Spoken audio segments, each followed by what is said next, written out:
All right, good morning or afternoon, I guess, to everyone, depending on what part of the country you're in. Irish Hammer here with you, joined by my buddy LooseBets. We are going to take a look into week 0, 5-game slate of the college football season to get us started off. Loose and I have been kind of betting buddies for a little while. And so we thought, hey, why not get together and throw out some best bets so everybody can win with us, laugh with us, make fun of us, whatever it turns into. So, Luce, welcome. Great to have you here. Really appreciate you joining us. Yeah, thanks for having me, man. It's good to be on. Absolutely. So, small slate, like I said, 5 games and a couple of, I think a couple pretty good games. Certainly, we have one game that's going to take place across the pond in the motherland of the Irish Hammer in Dublin. That's going to be Farmageddon with Iowa State and Kansas State. So that's kind of the marquee matchup. But I want to save that one until the end. Let's dive into Idaho State and UNLV. It's going to be the launch of the Dan Mullen era in Las Vegas. So, Luz, tell me, what do you see about this game, and what do you think is going to happen here? Man, hardest thing for me are these early season matchups with really high spreads like this. UNLV, I'm seeing minus 26.5. I don't know what you saw on your end. That's when I placed the bet. That's what the line was. It's now 27.5 on FanDuel. Now 27.5. Yeah, the total 65.5. DraftKings, we still have 26.5. Is that game at UNLV? Yeah, it's at UNLV. I have to think that UNLV is a good pick here for the spread. I don't know what UNLV's defense is looking like this year, but last year they were kind of spotty and all over the place. So it might even be safer to just go with the over in this matchup. If Idaho State can put any points on the board, Yeah, no, and that's I'll just go ahead and tell you that's the play for me. I got it at 64.5, but 65.5. I'll be honest, bro. I would bet this all the way up to 69.5. Really? Yeah. Okay. I think there's going to be some points. Of course, Dan Mullen. We all know his offensive prowess, and I know he's great. He's glad to be back in coaching, but no disrespect to UNLV. But that's not where Dan Mullen wants to coach. I mean, let's be honest. Dan Mullen wants to coach Power 4, Power 5, probably even ideally SEC. So I think this is Dan Mullen's audition year for getting back to a big-time program. Yeah. So I think he is going to absolutely lay the wood to Idaho State. He's going to score every time he touches the football. Every time, You could see them putting up 70 by themselves, huh? I mean, I think they could easily put 50. I mean, I really do. And there's kind of a question as to who's the starting quarterback between Anthony Calandria and Alex Orji. 2 guys that are total opposites as far as style, but wasn't too long ago we saw Dan Mullen play 2 quarterbacks at Florida. Yeah. So I would fully expect to see him play both those quarterbacks. They have a couple huge transfer wide receivers, both 6'4", 220 pounds. I mean, these are big dudes. And they've got JoJo Earl, the former Alabama transfer, he's only 5'10", but the dude runs like a 4.3, 540 or something. Like, it's stupid. Mm-hmm. So I look for heavy passing in this game early and often. But on the other side, at Idaho State, Jordan Cook is their quarterback. Now, he missed all of last year. But when he started in 2023, all he did was lead Idaho State to the number 1 passing offense in FCS. Mm-hmm. So this has definitely got shootout written all over it. Idaho State's defense is in a complete rebuild. It's a total sieve. And UNLV's covered 14 of the last 16 against non-conference opponents, and they've won 7 straight against unranked teams. I'm with you. I think there's a ton of points in this game. 26.5, 27.5, man, that's 4 touchdowns, right? Yeah. So as much as I think Mullen can probably get close to that, cover that, might win by 30, I'm with you. I think the play's on the over here. A ton of points. Stay away from that. Stay away from that spread. I just don't think it's going to be close, but I don't know how close. So one thing I like to do in a game like this is I like to tease a little same game parlay. Mm-hmm. And I was just messing around with it here, and we can get UNLV at minus 21.5, which is, that might be tricky. I might want to take 20.5 there. Yeah, Let me see what that does. Might take 20.5 and then take the over 60.5. And that gives us minus 110. That's a pretty decent little parlay there. Yeah, that's not bad considering what UNLV money line's just off the table altogether. There's no way I'm backing Idaho State to upset. Minus 5,000. That'd be 45. Yeah, so it's exactly. not even worth running like an all favorites parlay for the week. No, there's not enough value there because anything can happen. So not a bad play. Water down the spread and just tease it down. Tease it down. Take whatever you're comfortable with. That's easy win. Yeah, I like that. So straight up, we'll take over 64.5 and fun little parlay there that Loose threw out with UNLV minus 20.5. And what was the total you had? 60.5. 60.5. Yeah. I think we easily get 60 in this game. Yeah. Easily. Great call there. All right. So let's slide on over to the Big Island in Hawaii. We have Frank Reich taking over the helm at Stanford. They're making a nice little trip down to Hawaii to take on Timmy Chang and the Rainbow Warriors. So where do you see this one, and what do you think is going to happen here? Stanford has been down for a few years now. Bad. Yeah. And then you got them traveling to Hawaii. Always a tough game for basically anybody to go out there to Hawaii. But, they are coming into that game pretty fresh. It's not like they've been beat up for the last 3 or 4 games. So that's probably their best bet at putting a solid performance together.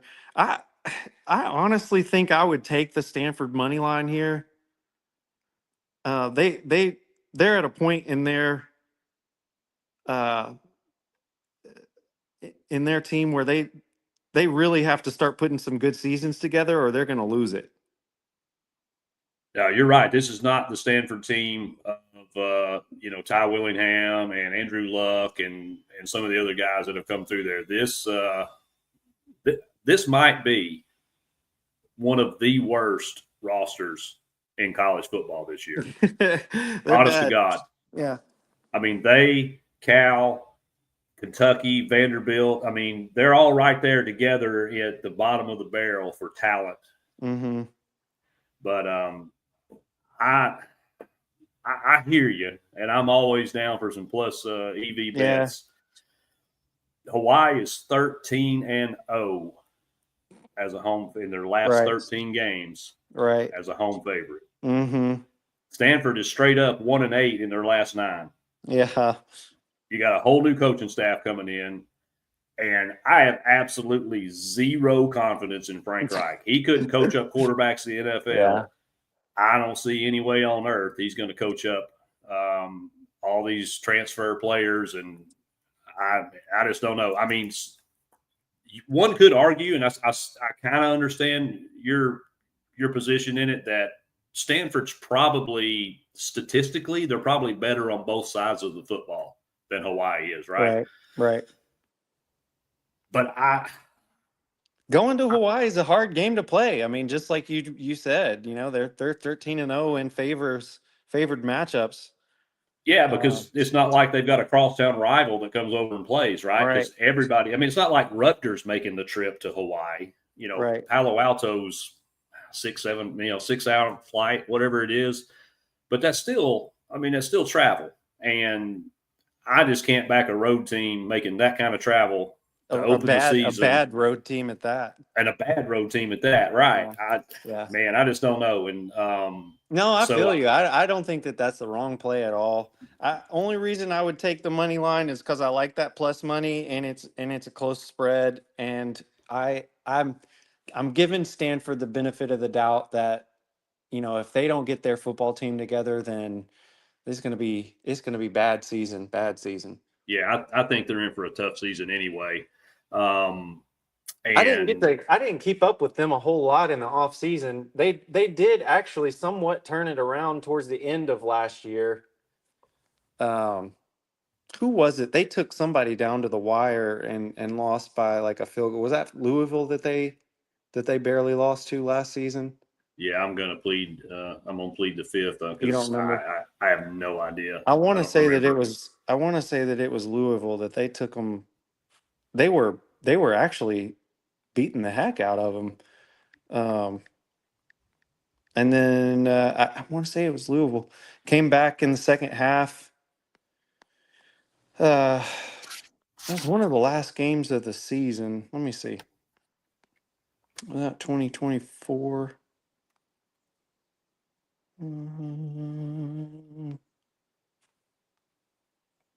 Yeah, I am trying to.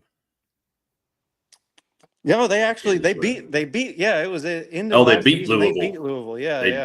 beat Louisville Right, 38-35. Yeah, right. And then they turned around and lost to Cal and lost to San Jose State. Man, they are bad, aren't they? yeah, God, they are bad. yeah. When they lost to Cal, man, that was because Cal's right there. I mean, Stanford Cal have that history, that duality throughout the history of college Right. football. I think now they're trying to outdo each other for worst roster in the conference. So But that's it because Cal actually started last season pretty decent. Um, did their quarterback get injured or something last year? yeah, and then he left. Oh, did he? Yeah, Yeah. yeah. So yeah, they're that team's a mess too. So, Hmm. but West yeah, Coast is crazy, man. I just 2.5. I mean, 2.5, yeah. That's the honestly, best man, bet. I would take Hawaii at -6.5. I may ladder this. Right. I'm not gonna lie. You're gonna go up? Yeah, tease it up. Tease it up. Yeah, and Get you some plus money there. that's right. And Josh You can called out a probably good bet get too. Is Stanford's team total under 25.5. And I ooh, think yeah. that's probably a good play too. I mean, neither one of these teams have a good defense, so that 50.5 is kind of dangling out there for over. But I don't know, man. I don't know how many points are going to be scored in this game. But I seriously don't believe Stanford scores 26 or more. So that team total under 25.5 is not a bad play either. But I am dropping the hammer on Hawaii -2.5.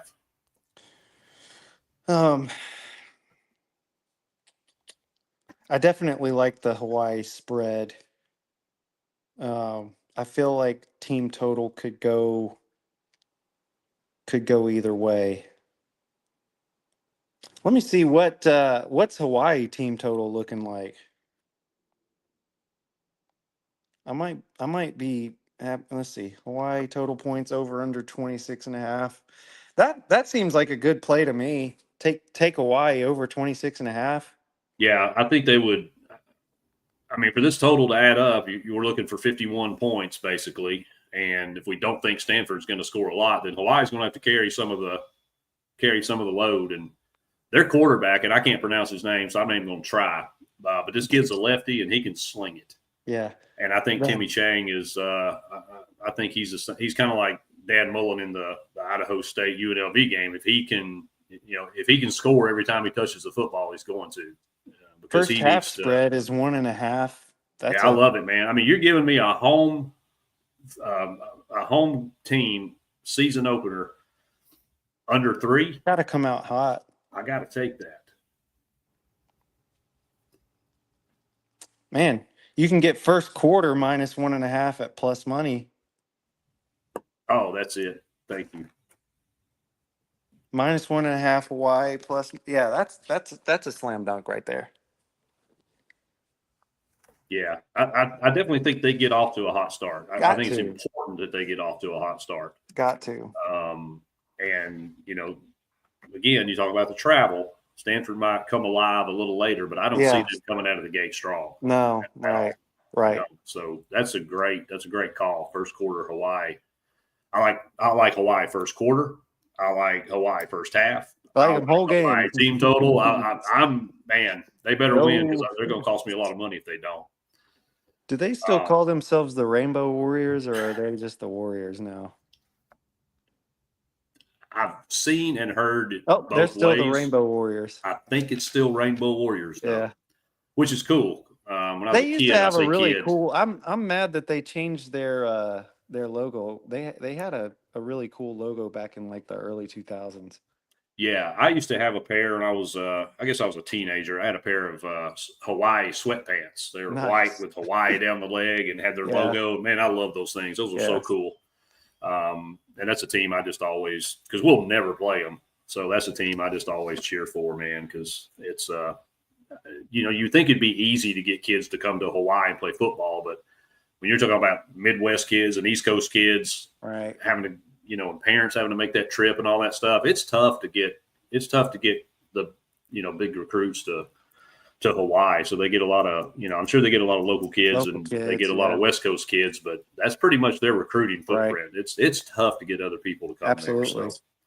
So I always pull for those guys. So, all right. So everybody just pick a play on Hawaii and run with it. If you want to hedge and drop a little, Starbucks money on the Stanford money line just to cover a little bit, which I may have to do if I'm getting this deep into it. Yeah. But I think Hawaii in any capacity is probably the right play on this one. So, all right, well, let's slide on over to Sam Houston State and Western Kentucky, and two powerhouses here. And oddly, this is one of low key. This is probably my favorite game. I mean, of course, everybody wants to see the Farmageddon, but I think this is probably my favorite game on this slate. So. I'll just tease it up a little bit, Luce, and then I'll turn it over to you. So, Sam Houston State, of course, I think they were 10-2 last year, if I'm not mistaken. They bring in a new coach in Phil Longo. Hunter Watson, their quarterback, is back. Offensive line, very experienced. They did lose their number one receiver and number one running back. They're no longer there. And they did lose some off defense, but that defense, most people aren't going to be aware of this. That defense was ranked number 22 in points per game last year in the nation. They only gave up a little over 20 points a game. So this is not a cupcake, Texas El Paso kind of, team down there from Texas. This is a legit team. Now this spread is Western Kentucky minus 10.5, and we got a 61.5 total. So, Luce, what do you see in this game? I honestly, I absolutely love Sam Houston State in this matchup. Do you got me? Can you hear me? Yeah, I got you. Okay. Yeah. I really like Sam Houston State in this matchup. Western Kentucky, they really fell apart at the end of last season. And inversely, Sam Houston State was coming on pretty strong. They finished the season really strong, actually. Yeah, Western, they didn't make the Conference USA title game, but they lost, and they're replacing just about everybody that was a key contributor on offense. And they're basically replacing their entire front seven on defense. So I think this line is based more on what we saw last year from Western and not so much what I think we're going to see from them this year. Correct, yeah. They've lost 4 of their last 5, and they have not covered a spread against a non-ranked team in 6 of their last 7 games. Right. So this ain't the Bailey Zappi, run and gun Western Kentucky. Kentucky wished they had Western Kentucky's offense. but this isn't the same. This isn't the same team, and I think the Bearcats' offense is way better than Western Kentucky's defense. Right. I don't understand this line. Yeah, 10.5 is weird. That's a lot. It's fishy to start with. I'm seeing a lot different on paper than what this line's speaking to. So I am hammering Sam Houston 10. I got it at 10. It's now 10.5. I'll probably go back and bet that too. And 61.5. I think it goes over. Yeah. I mean, this might be my little small parlay here. It's Sam Houston plus 10.5, and then over 61.5. I definitely like the 10.5. I feel like I want to lean the under more than the over. Just because Sam Houston did have fairly decent defensive performances towards the end of the season last year, and like you said, Western Kentucky got a whole new everybody. But even towards the end of the last year, I mean, their offense was abysmal. Yeah, and Sam Houston did lose a good bit from that defense last year. I guess I feel like Western's going to be able to score just because they're at home. Yeah. But hands down, Sam Houston. Sam Houston covers this. Sure. Sam Houston covers this. I'm not sure. I wouldn't tease the money line a little bit on this one. I don't hate it. I told Josh yesterday that I was probably dropping some pizza money or some pocket change on Sam Houston just outright because I just think they're a better football team. That's probably the best upset capability of the week, I would say. I think so too. I just if this was 3.5, I might buy into Western a little bit more, but 10 points, there is no way I'm laying 10 points for sure with Western in this game. Yeah. No way. I feel really good about that. Like that a lot. So, all right. So let's move on to Fresno State and Kansas. I can't get over that line. It's so weird. Even like the ESPN matchup has it at 49%. We're talking about Fresno State, Kansas. Yeah, Sam Houston and Western Kentucky. Yeah, they've got Sam Houston at 49%. Yeah, I don't. That right there speaks to everything about this line. Like, what does Vegas think they know that we don't know right now? Or what do we not know? That's what it makes me think, Yeah. And I hate finding out after the fact what I didn't know. You know what I mean? Right. I like to know going into it. They ended up having a, one-eyed quarterback or something. Right. Yeah. I don't know. So we may dig into this and do an update later on, but there's nothing I have found that screams Western should be a 10-point favorite. I'm not going to get crazy about it because anytime I think I've got a bet of the week, it ends up being the one that I miss. So. Yeah, no, I understand. I totally feel that. So, okay. So Sam Houston plus 10.5 asterisks to be continued. That's what we'll leave it at that. All right. So let's slide on over Fresno State and Kansas. Fresno State gets to make the short little hop from Fresno, California to Lawrence, Kansas for a matchup with Jalen Daniels, Lance Leipold, and the Kansas Jayhawks. So, Luce, tell me about this game. I feel like, we got, just like last season, Kansas coming into the season with some pretty high expectations, right? Jalen Daniels is supposed to have been that guy for a few years now. What is this, like his 8th year? He's getting, this is he's going to be eligible for NFL pension by the time he gets to the league. He's getting more years of eligibility than they ever give any Tennessee guys, that's for sure. You got that right. So, you expect him to have a good performance. You got Kurt Warner's kid on the other side. I think this is his first first big league game, isn't it? Yeah, you talking about E.J. Warner? Yeah, E.J. Warner. Yeah, was it Rice last year transferred over to? Oh, was he? I didn't know yeah. he was D1 last year. Okay. Yeah, he was. He played at Rice. And Matt Ince takes over as head coach. So we got a new coach, new quarterback, new scheme.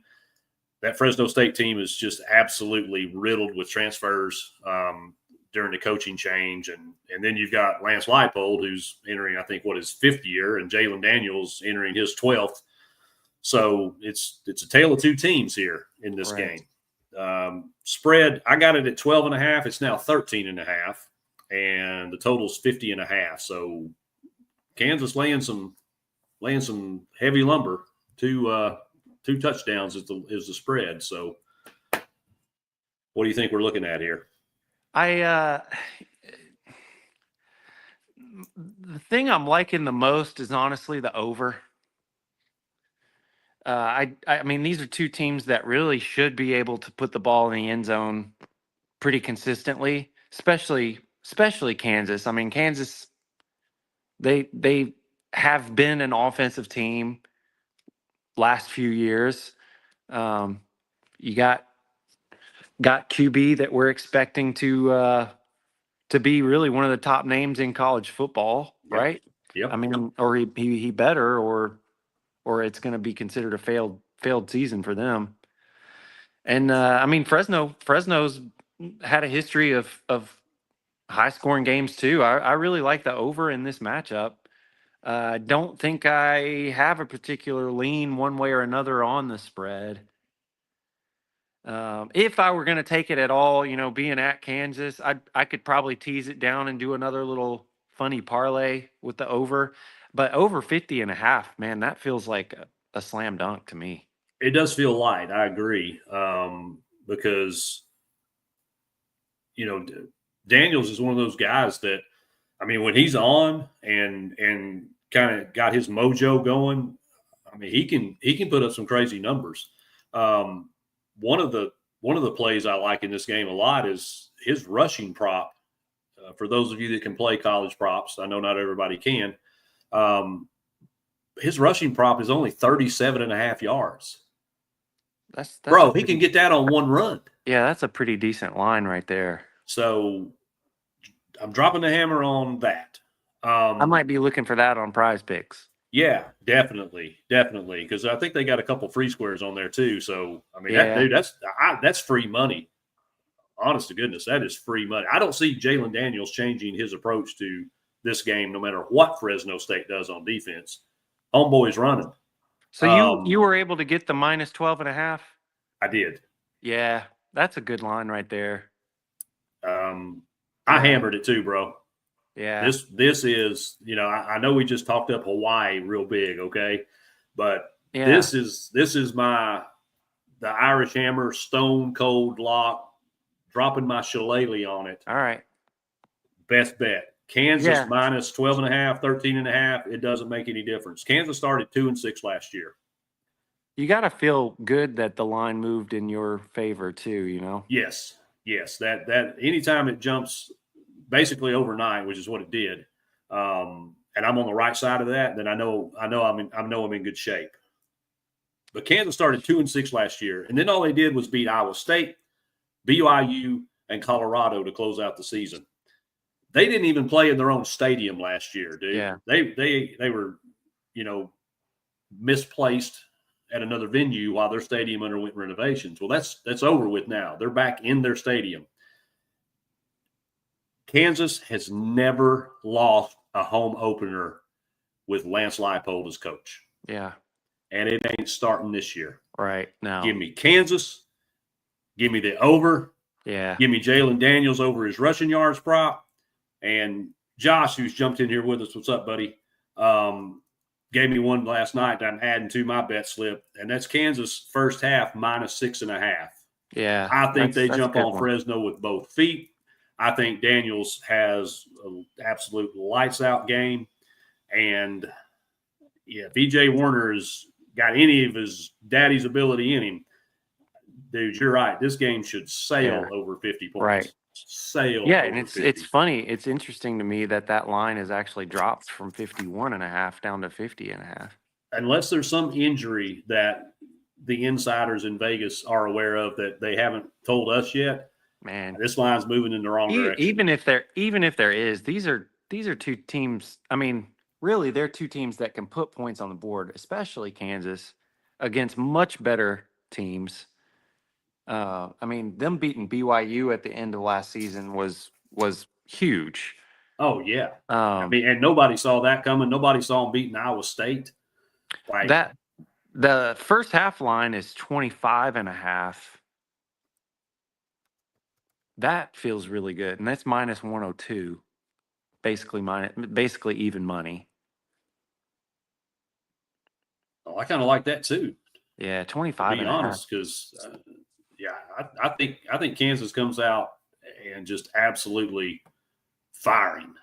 I am trying to bear with me here. This is 26. Sorry, folks. This is what you get with live television here. We just need 3 touchdowns and a couple field goals. That's easy cover. I think so. And Kansas get that by themselves. You know what? Fresno State may not even have to participate to to get that. I'd love to see if there's a special. Let me see. Is there a game special? I think one of the QBs is going to take a safety in this game. Oh wow! I'd love to see that there's a safety prop on one of these. That's one that I like that. Take a safety on this, but I'm not seeing it anywhere. If I can find that, I'd like to take that. That'd be that'd be some pretty good plus money on that. Oh man, that would be. I mean, that'd be probably anywhere from plus 800 to plus 1,200. Yeah. Okay, I kind of found what I was looking for. I just wanted to kind of go back and look at Kansas offensive production last year, and I'm going to take out a few of these early games. I want to look at mainly these conference games. So they lost to TCU, but they scored 27. They lost to Arizona State, but they scored 31. They pummeled Houston 42 points. They had 27 against Kansas State. They scored 45 in the Iowa State game. Kansas BYU game 17-13. That was just a rock fight, and so didn't expect it to be that low scoring. But then they dropped 37 on Colorado. Baylor handed them their ass. I mean, let's just call it what it is. You got safety to be scored on DraftKings is plus 950. There you go. So hey, I mean that's a great pocket change bet right there. So this offense can put up numbers. So yeah, anything total wise, half, quarter, game. I think this game goes over. I don't see any way this game stays under. Because Fresno State's going to score some points. Yeah. Yeah, so, definitely. Yeah. All right, good deal. Love it. All right, so now at least as far as the TV world is concerned, this is our marquee game of the week. Less than 24 hours away. Iowa State, Kansas State, Dublin, Ireland, Farmageddon. This might be one of the biggest week 0 games we've ever seen. I mean, we've got conference opponents. Rocco Becht versus Avery Johnson. What I think is the best front seven in the Big 12 in Kansas State versus arguably the best secondary in the Big 12 in Iowa State. The line is minus 3.5 in favor of Kansas State. We have a total of 50.5 for the game. Loose, what's going to happen? Is this the same venue that Florida State and Georgia Tech played at last year? I believe it is. That's definitely a big marquee matchup, isn't it? It's huge for week 0. I don't think I've ever seen a conference game week 0, and it's certainly, if there has been, it's not been one of this magnitude. Well, was it week 0 last week or last year that they played that Georgia Tech and Florida State game? I'll have to look. I was thinking for some reason It it was might have been week week 1. 2 or I think it was week 2. Well, with week 0 counts. I mean, it always confuses me how we even come up with week 0. Right. But I feel like it was a game or two in the season.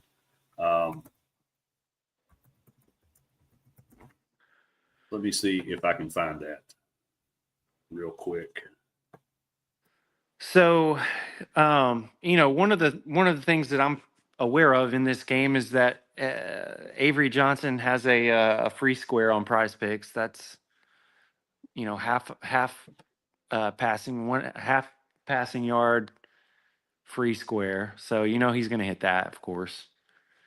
But whenever somebody's featured on one of those Prize Picks discounts, it always kind of makes me weary about what's going on there. I mean, obviously he's going to hit that, but that makes me think that his actual line is an auto under.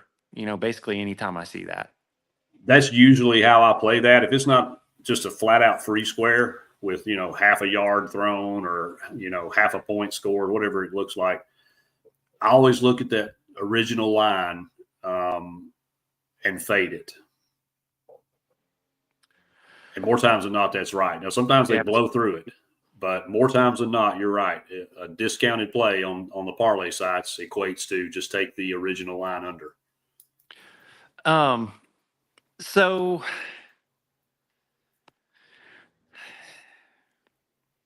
I would honestly say that I'm leaning Kansas State in this game.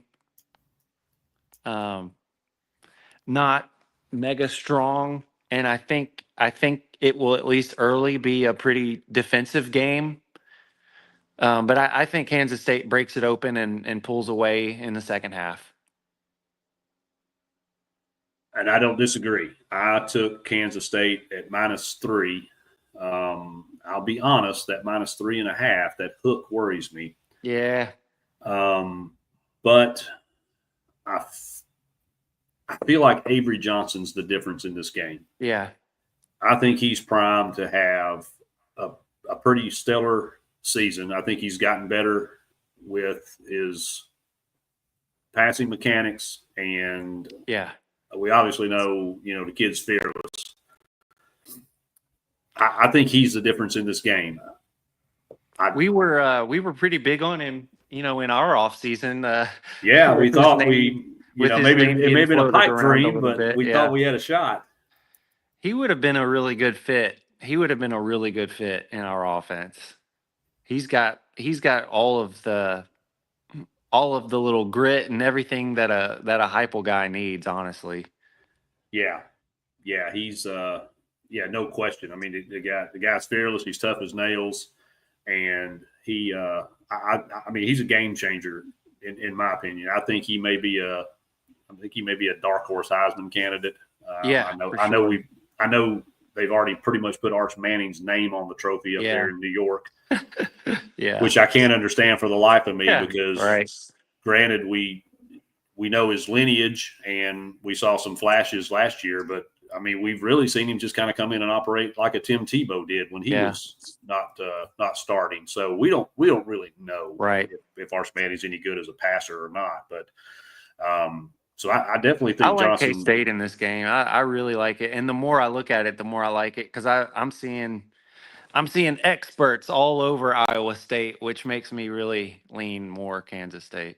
Yes, thank you. Right there, everybody seems to be on Iowa State, and one of the guys I respect as much, or if not more than anybody in the business, is Joe Lisi, and even Joe's on Iowa State at +3.5. So while granted that again that hook worries me with because you were right, I looked up the Georgia Tech Florida State game was week 0. Was it week 0? Yeah, it was same stadium, and it was a 3-point game. Wow. Well, that should have been a more lopsided matchup. It should have been. Especially what we saw from Georgia Tech down the stretch. The closing line on that game had to be had to be Florida State double digits. I would think they should have been favored for sure. I don't Definitely. remember. I don't Oh, remember I know what they the were line favored. was. I know they were favored. I Yeah, want to say it was double digits. yeah, because everybody was drinking the DJ ukulele Right. Kool-Aid last year at Florida State, and Shoot. I don't think so. I think it was more that we just trusted that Norvell could make something happen. Yeah, and that he was probably coaching for his job to a large degree. Man, Not, they honestly, like, they really got shafted. They got shafted, and I'm not surprised they took a hit last year. yeah, yeah. And you can't even really say that that's all on Norvell. I mean, yeah, a good part of it is, but at the same time, when you've had guys that put everything on the line, went undefeated, and then still got left out of the playoff. Like, how do you have any confidence that there's even anything worth playing for? No, absolutely. And then we turn right around the following year, and Georgia gets in when Carson Beck got hurt, Right. and they just escort Georgia right on into the playoff. Yeah. I mean, I thought it was absolute, just total BS. Yeah. I don't care who's Like, missing from the team. I'm not gonna pretend like I'm some kind of Florida State fan or something. Same. But that whole time I just felt. I will say this though, I've always been a little bit partial to Norvell because I liked him at Memphis. Yeah. I have to admit that I have a little bit of a soft spot for the Tigers. Growing up there, but I felt like they got screwed. They did, and I felt terrible for the kids on that team because Right, man. I mean all they did was they beat every team that was put in front of them. Yeah. These kids didn't write the schedule. They beat everybody that had lined up on the other side of the field. Right, and they won that conference championship. And I mean, yeah, and then the unfortunate injury to Jordan Travis for the committee to come in and say, "Well, sorry, your quarterback's hurt, so we're not even going to invite you to come to the playoff." But then turn right around and let Georgia in. Right. So it was just, man, it was just a bunch of crap. This system, I'm almost like, can we just have the BCS back, please? Or can Jeff Sagarin just give us the 12 teams that should be in the playoff? Yeah. The problem with that is then you get more Auburns claiming national championships. How embarrassing is that? Man, that's the goofiest thing. Wow.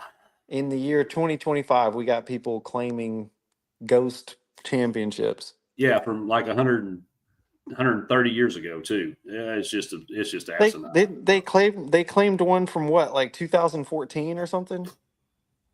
Yeah. I mean, how do you even do that? How do you even and expect anybody to take you seriously?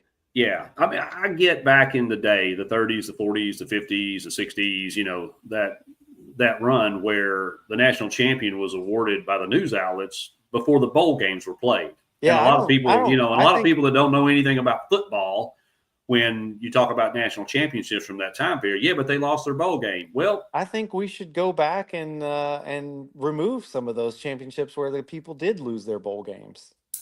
Yeah, we need to do one of two things. We either need to redo that, or we need to let everybody play by the same set of rules. We did that, and I'm not advocating for this, okay? I'm not advocating for this. Mm-hmm. But if we were to do that, Tennessee would have at least 10 more national championships. Good grief. At least 10, because there's so many teams throughout the course of history where Tennessee didn't suffer a loss. They had a tie or two. I mean, even the undefeated team, I don't think claims a national championship, do we? Not the undefeated, the unscored on team, the 1939 team, right. I think. I don't even think we claimed that. I don't think we hardly played anybody that year, did we? We were playing we were playing like little league teams. Luce, don't ruin my good story with your facts, my okay? I like the current playoff format. In theory, I would like it if they kind of rearrange the seating, and if they if they do away with the, conference champion auto bid, I don't think that we should have those conference champions being auto bid. Like Clemson had no business being in last year. Realistically, they had no business. Yeah. Yeah, Um, I agree, because not all conferences are created equal, right? and then the seating was absolutely goofy The because seating there was was egregious. who did It we was have? egregious. Who got buys? I know Arizona State got a buy, which was fine. They were a good team. You had what, Georgia, Oregon, Arizona State. Who was the fourth buy? I want to say it was Boise. Was it Boise? I think it Yeah, was. yeah. And I mean that's just goofy. Yeah, that's what That's I'm just saying. goofy. Not all conferences are created equal. So you're telling me you're going to award a group of 5 champion a A buy. bye in the first Yeah. round of the college football playoff The when only there's probably 10 teams, 8 teams I do that think would that beat them? Boise. I do think that Boise was a legitimate playoff berth. I feel like they should have been there, I don't disagree. but yeah, getting them a bye was just goofy. It's crazy. They really I'm should okay.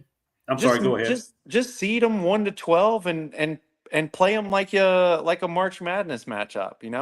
Yeah, I'm Put fine one on with 12. I mean, conference. Yeah, I'm fine with conference champions getting an automatic bid, because I think winning your conference has to mean something, right? it would make the most sense to seed it just like a March Madness bracket. Yeah, you win your conference championship, great. You get an automatic seat at the table, Right. but that But doesn't put you in the that top 4. doesn't put you in the top 4, no. No, forget that, man. Automatic qualifier with the conference I think championship, that still would then have put seed us them up 1 through against 12. I think that still would have put us up against Ohio State, It may have. but it just would have made a lot more sense. So that's the only problem I have with this with the current playoff is if they seeded it 1 to 12 and made it, match up 1 versus 12, 2 versus 11, and so on, like that would make more sense to me. Yeah, I completely agree. I completely I agree. don't even The think I don't seeding. think you should have 4 teams that get a bye. Like maybe give the top 2 teams a bye or something.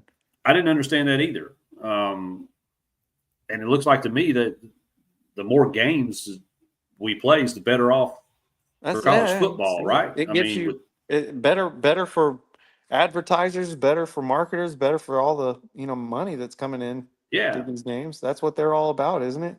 and and I know, and everybody knows, it's all about money. Right. So I don't get it, man. I don't know. Maybe one day when somebody smarter than I think that we'll get some kind of adjustment to it, within a year or two. Um, but we'll see. yeah, yeah. There's already I don't I guess necessarily at the know. end of the day, win your games, win your games, and then you get in. I I mean, think that's the bottom we line. have You to got to take care of business in regular season, and the postseason will take care of itself. we have to win we have to win 10 this year to get in again. I don't think that we get in if we win 9. I think you're right, because I think there's going to be quite a few 9-3 teams that are Just going to like have a last year. case. Yeah, yeah. Yeah, yeah. I think 10 is going to be the magic number, and You'll probably get another 9-3 Carolina. I wouldn't be surprised to see, LSU or Ole Miss to go 9-3 again. yeah, Texas A&M. I think Oklahoma. There's going to be probably a good bit of SEC teams that have an argument but aren't going to get in because of one reason or another. Won't get into I the politics of it, but one thing that I'm somewhat flustered by is, with the announcement of this 9-game SEC schedule starting, what is it, next season? next And year, then we're yeah, gonna have these 3 permanent matchups. Goofiest thing in the world to me, Texas being a newcomer to the league, they're gonna get the absolute cushiest 3 permanent matchups. They're gonna get like Arkansas, maybe Missouri, and A&M. I mean, so okay, A&M's going to have seasons where they're pretty good, but I mean, they're no Alabama, they're no Georgia, they're no Florida. They're going to get Texas is going to have the cushiest schedule every season. Yeah, I think they'll get Oklahoma instead of Missouri. Yeah, Because I think the league wants to they'll renew maintain that. that Red River rivalry. Yeah, I think they want to renew that. And of course, Arkansas being an old Big Eight, Southwest, whatever conference back in the day, a lot of So history I there guess too. So they'll probably get Arkansas, Oklahoma, and A&M then. that's what I think. Yeah, I think that's it because they want to reunite Big Brother and Little Brother with A&M. They want to renew that rivalry with Oklahoma, and then Arkansas is just sitting there. So with the Southwest Conference tie-in, so I legit think that's what's going to happen with Texas. And I think we get Vandy, Kentucky, and Alabama for our three. Yeah. So it's I going to be guess interesting though, because there's some outliers like with South Carolina, with Missouri. Right. I don't know who Kentucky and Peabody can even consider a rival outside of us because everybody else beats the hell out of them too. Right. So I don't know. That's going to be interesting to see how that plays out. I don't think they'll give us Vandy. I think they'll give Vandy and Missouri that matchup, and they'll probably give us either South Carolina or Florida. Yeah. They should. I think just because of the in-state rivalry with Peabody. You think they'll keep them with Vandy? Yeah. So maybe it'd be the Kentucky matchup that they would switch. If they give us Vandy and Kentucky as our two of our three permanents, then I won't have any argument to be made. I mean, I'm sorry. I mean, it's 2 free wins every year, so at least we won't have another Butch Jones 0-8 season in the SEC. That's 2 we'll win. I wouldn't be griping about Texas if that happens. Yeah, it's same. Yeah, because I know it's probably going to be tough to balance between historical matchup versus proximity because although I don't think I would like. I mean, I don't want to have Kentucky and Vandy every year. Yeah, that's to give us the best odds of moving forward. That's probably good, but I don't necessarily want to be the brunt of that joke. I know that's the thing is because we know nothing is going to change at either one of those campuses. If I had the choice of it, I think I would want to see Alabama, Florida, and I mean, even I would almost rather see like South Carolina than Kentucky or Vandy.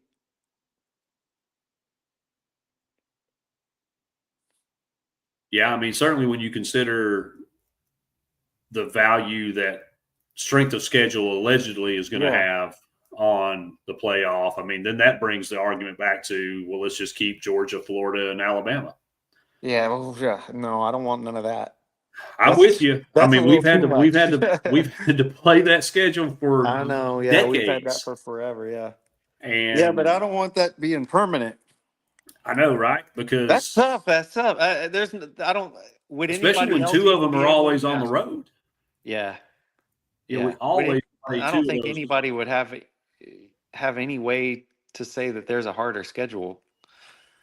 Absolutely. If you have to play those 3 every year, then LSU's probably going to get the hardest. They're probably going to get the hardest because they're probably going to get Alabama for sure. And Florida.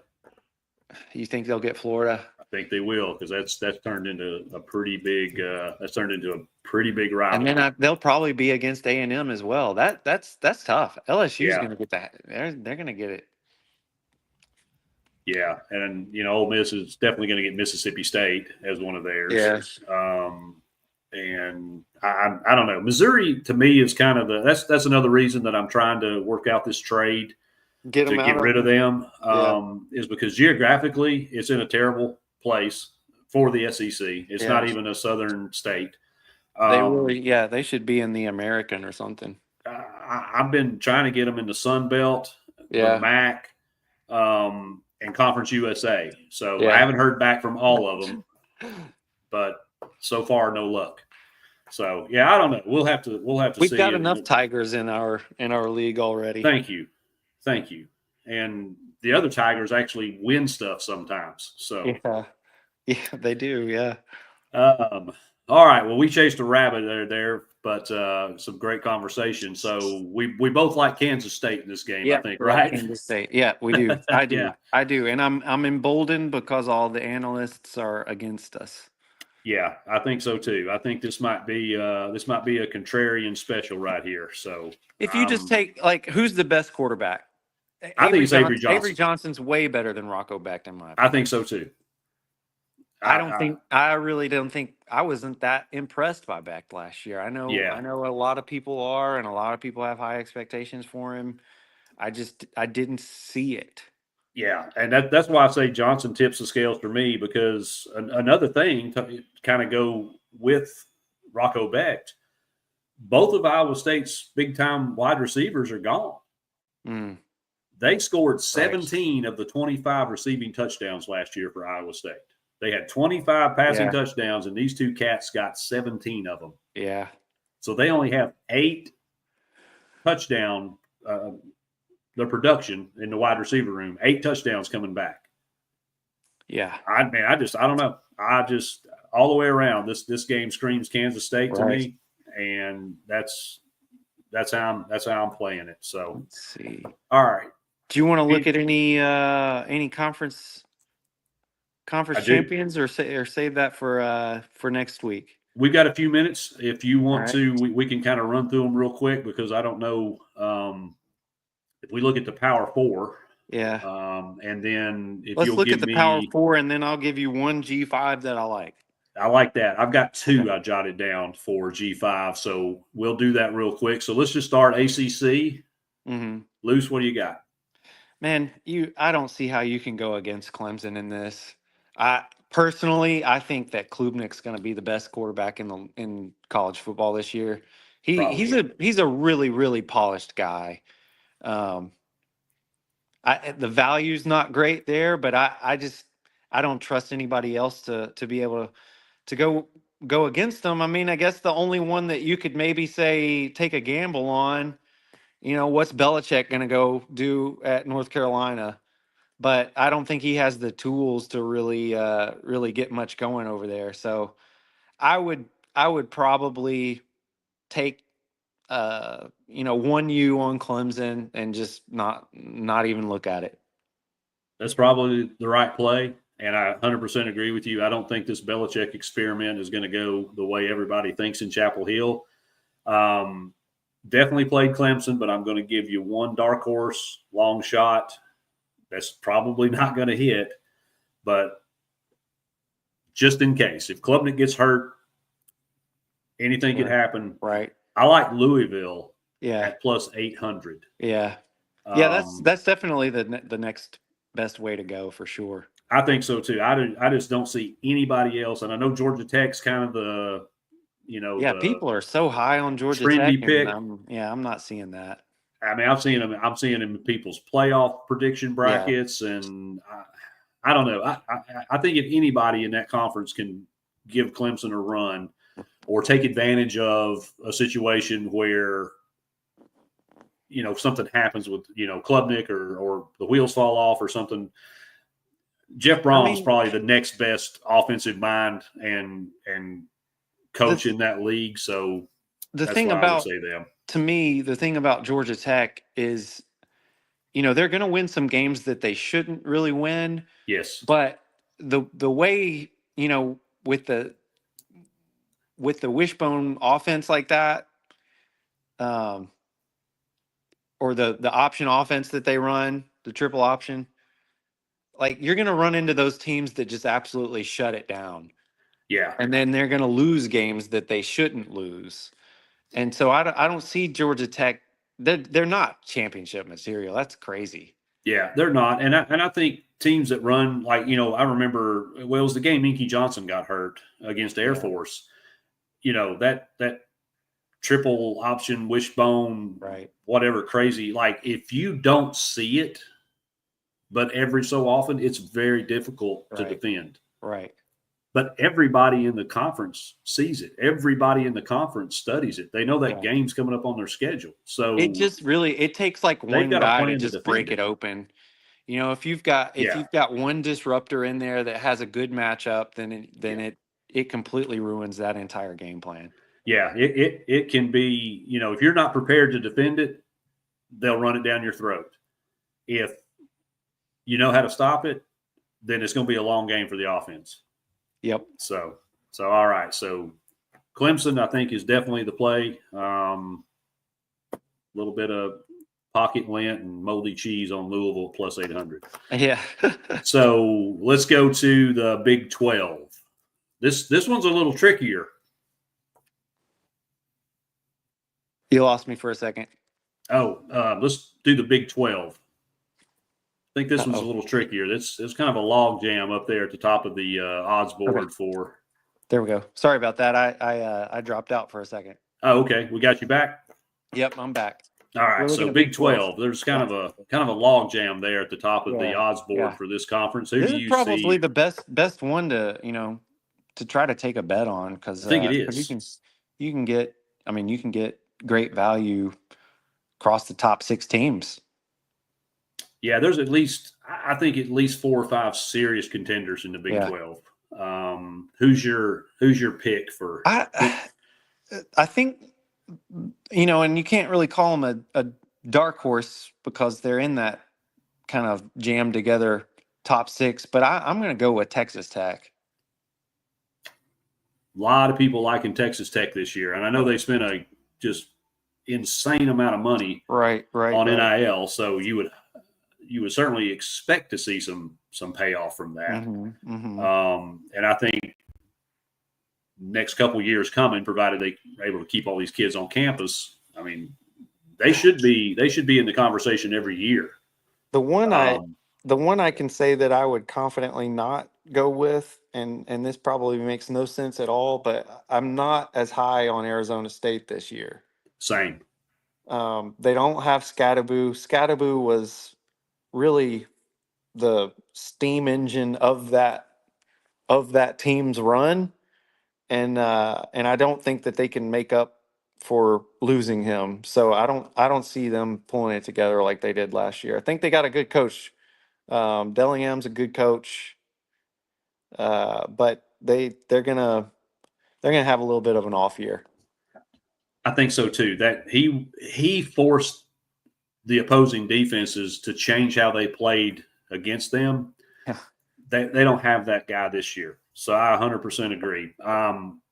My pick for the Big 12, a little chalky, but I'm going Kansas State. Yeah. And again, it goes back to the play of Avery Johnson. If he has the season that a lot of people expect him to, that I expect him to, then I think they win this conference. So it's not an earth-shattering pick, but it's plus 500.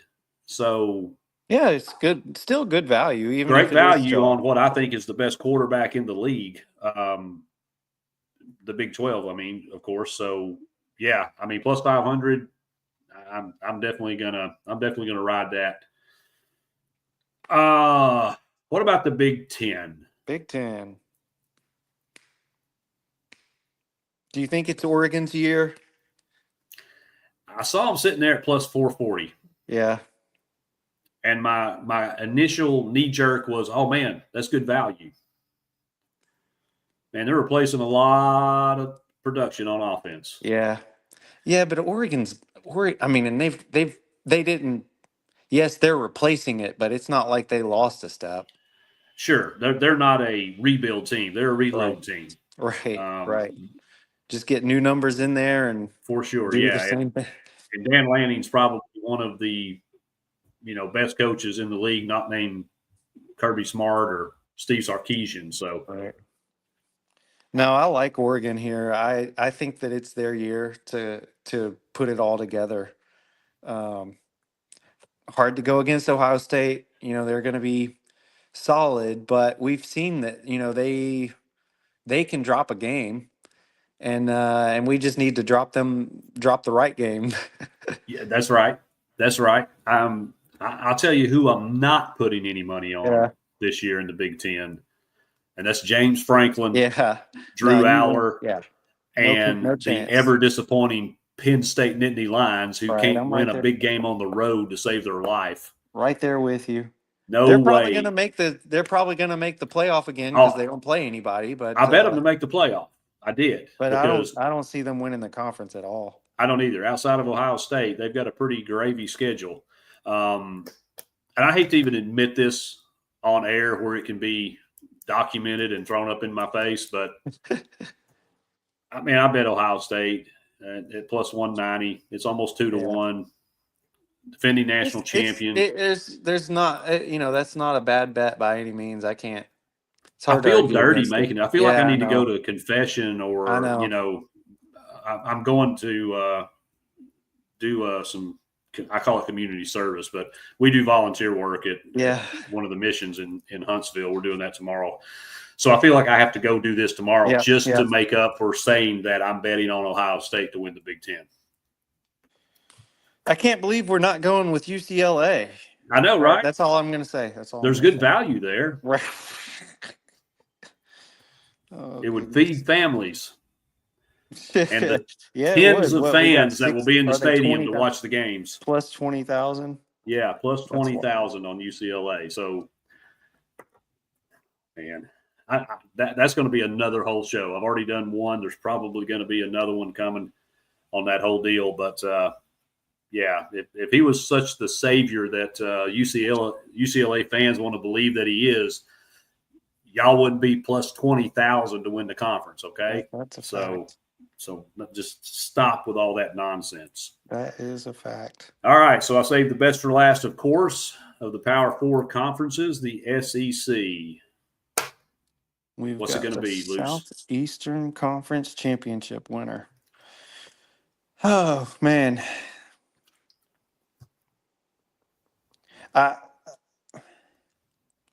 It's really, really hard for me to go against Georgia.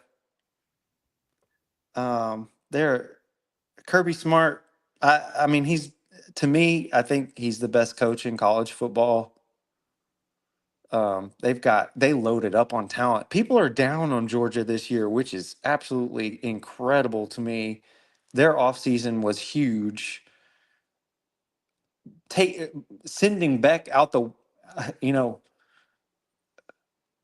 over to Miami, that's probably the best move that they could have done for that team. Mm-hmm. He was probably their weakest link last year. Although he did win them a couple of games. But their defense is going to be stout this year. Yeah, I don't understand why people think Georgia's taken such a big step back on defense. Granted, they did send, of course, 67 guys to the NFL like they do every year. But I mean, we talk about it because we have to play them every year. So we talk about it year in, year out. It's just 5-star after 5-star after 5-star after 5-star. Right. Like they rotate their, starters out. It's just more 5 stars. And probably in that offense, the quarterback doesn't have a massive impact there. For some reason, they can just move the ball. It doesn't matter. There's always some guy that gets hot. They've got a tight end that catches everything and gets them out of every sticky situation, or freaking Stetson Bennett goes Superman and runs all over the field. Like there's always this one guy that breaks everything open, mm-hmm. and they just win games. It drives you crazy. He's a better coach than Sarkisian to me. So I think if it's Georgia and Texas in that championship game, then it's a no-brainer Georgia for me. Gotcha. Yeah, and the only question mark I have for Georgia is Gunnar Stockton. I don't even know if Georgia people are sold on him, and I learned this through T-Step and his guys over there at Heavy Pour Sports. Gunnar Stockton, he played at like a private 1A school. Mm-hmm.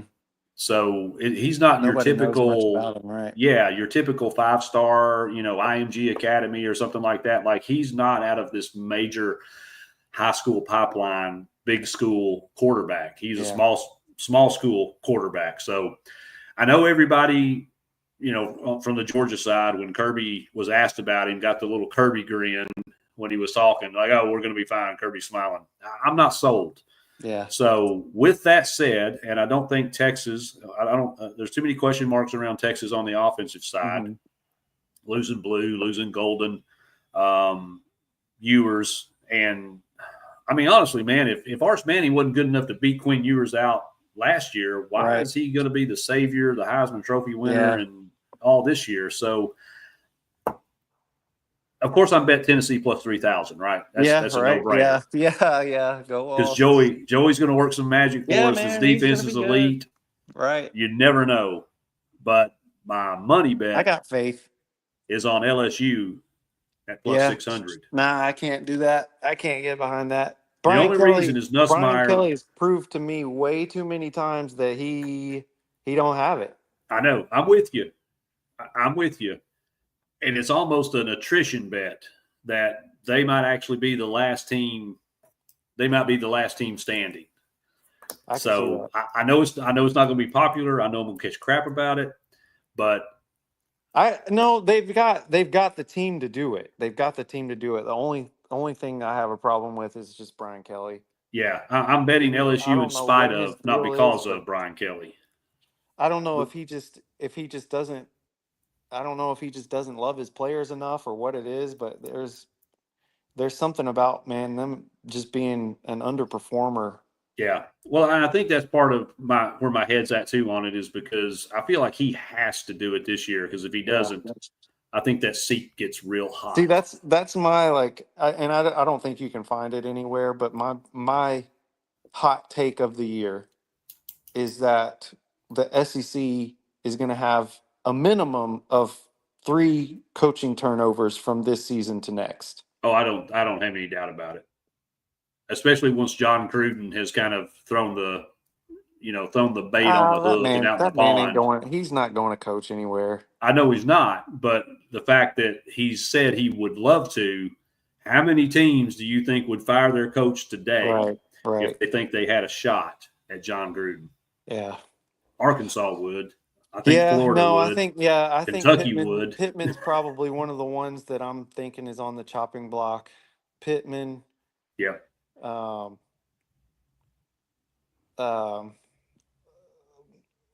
Stoops, and it is Stoops in Kentucky, right? Isn't it Stoops? Yeah. I think it's Pittman. I think it's Stoops. I think it's Napier. I think it's Hugh Freeze. Really? You think Napier would go? If they don't win 8 games, I think there's going to be some serious conversations behind closed doors in Gainesville. I feel like Napier overperformed his expectations last year, so I thought he built himself a little bit of a buffer. They'd have to, in my opinion, go 4-8 for him to be gone. I think if Lagway doesn't ball out, Yeah. and they don't win at least 8, maybe 9 games, I think there's going to be some serious conversations in Gainesville. Because while we all looked at their team last year and felt like he overachieved, I don't think the people in Gainesville felt like he overachieved. Yeah. And that's, unfortunately for Billy, I think that's where the problem's going to be. He's going to have to deliver. Crazy. He impressed me some. I can't say anything nice about Florida. I'm sorry. What do you think about, what if Venables doesn't have a very good year? Yeah, that's another one that I think he's kind of on the hot seat because, he was brought in as this defensive guru from Clemson and national championships and things like that. And while his defense was, pretty solid last year, the offense was abysmal. So I think that's why John Mateer holds a lot of weight and value in this equation, because I actually have OU as a dark horse playoff team. What's Auburn's win total?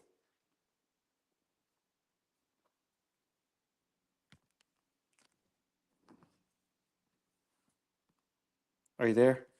Oh man, I cut out that time. I lost you. What's Auburn's win total for this season? 6.5. see. Because if it's the right number, I would absolutely love to take the under on that. They're at 7.5. 7.5? 7.5 plus 140. Good God. That's criminal. That might be my season long semi-nuke. There ain't no way. I don't have a single shred of faith in Jackson Arnold. I don't think he's any good. Oh, I would have swore to you, dude, it was 6.5. There's no way it was going to be more than 6.5. How are we getting 7.5 at plus 140? Somebody show me 8 wins on Auburn's schedule. Give me that all day. I might drive up to Chattanooga today and slam that. That is insane. Holy cow. That's all I got, man. All right. Yeah, well, a group of 5 that you want to throw out there? You know what? Shoot. I just put it away. Who was I'll give you mine while you dig it out. So okay. I've announced this on one other show, but I'm doubling down on it. I'm taking Memphis plus 470 to win the American. If you have multiple books, they're 550 on DraftKings.